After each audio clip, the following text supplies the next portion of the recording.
Hi, CDFS 210, and welcome to Family Complexity in the United States. The United States is now and has always been a country of diversity. One important and rich area of diversity is in families. This week, we are going to look at family diversity on the basis of structure. Who makes up the family unit? Unfortunately, often researchers and society more broadly have not viewed family diversity as a societal strength. Instead, diversity has been viewed as a deficit. So my goal this week is to counter that approach and illustrate that across family structures, families are more similar than different, and that structural inequalities and inequities create family structure disparities.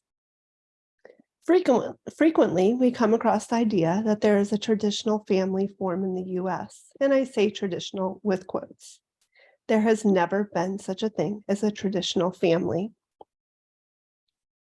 Throughout our time over this week, we are going to unpack this. Over the history of the United States, family structure diversity has been the norm rather than the exception. This includes the prevalence of multi-generational households, multiple families sharing the same residence, families comprised of a variety of caregivers for children. Proposing that there is a quote-unquote traditional family creates a false dichotomy that privileges some families and undermines many others.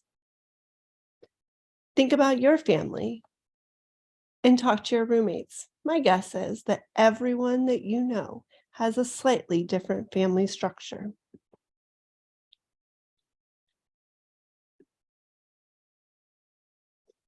In the US, the proportions of different family types have been changing. This data is from the National Survey of Children's Health. The NSCH is a nationally representative sample of US households with at least one child 17 years or younger, so it provides a snapshot of family types. In this table, we can see 23 different family types. Across the types, we can see several differences. First, most children are living with both of their biological or adoptive parents, and most of those parents are married. Second, most children are living with two caregivers. Sometimes that second caregiver is a biological or adoptive parent. Sometimes it's a step parent, another relative like an aunt or uncle or grandparent. Third, there are fewer single parent families than is typically cited in family demography research, that word. If you happen to open up your Holden textbook, please go ahead and shut it. We are not using that textbook because it creates a family in terms of a deficit. As I stated in the beginning of my presentation, we are looking from a strengths base, but it does cite a rigorous study in our textbook. It is important, incredibly important to know that this study is very flawed. This is not true. Research shows that there is no difference. You may be wondering, why would we still use a textbook that has certain areas where we might disagree with?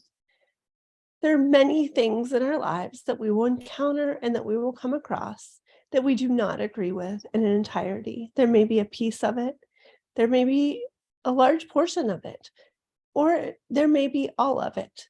But it is important for us to think about what our beliefs and our values are and to conduct some research on our own.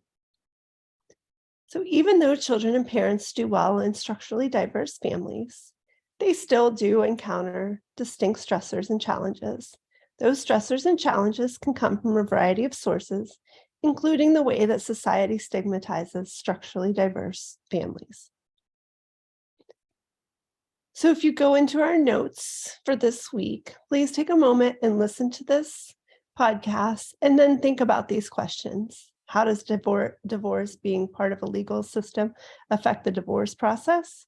And how can we make divorce less adversarial? In particular, many of you will enter fields that deal with families. So it's something for you to consider as part of your life. So divorce is not a single experience. It unfolds over time, and there are multiple things that are impacted. As you can see, there's a breakdown of the divorce process. There are parts of it that are emotional, there's legal, there's the finance part, the parental responsibility and how shared custody happens, how the community perceives you. The community could be the people that you're friends with, the places where you hang out, or the schools that you dwell in, or the workplace. And then what does your new life look like?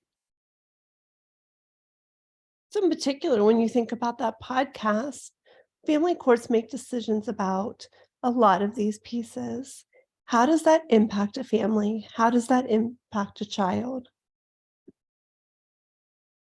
So we're next going to delve into military families, and this is a unique family structure. Being a parent in the military poses a variety of stressors and challenges for families, including high levels of stress and conflict due to long deployments, frequent relocations, resulting transitions and changes, disruptions to family roles and routines, extended duty hours, trauma from deployments, and threat of injury or even death.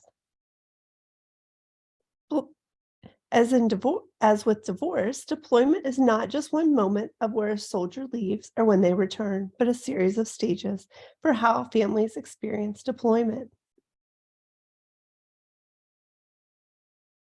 Throughout these multiple phases, there are different feelings, the way families impacted, and stressors that they encounter.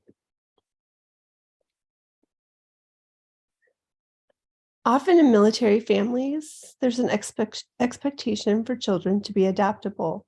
There's a possibility that they may move from location to location, that one parent may take the sole responsibility of raising a child during the other parent's absence.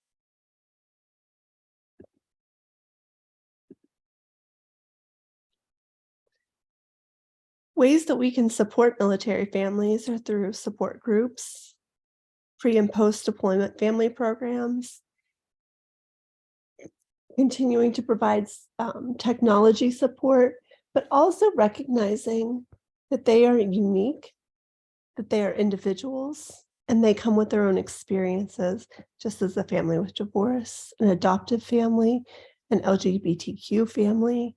All of the families need to be respected for their diversity and their story.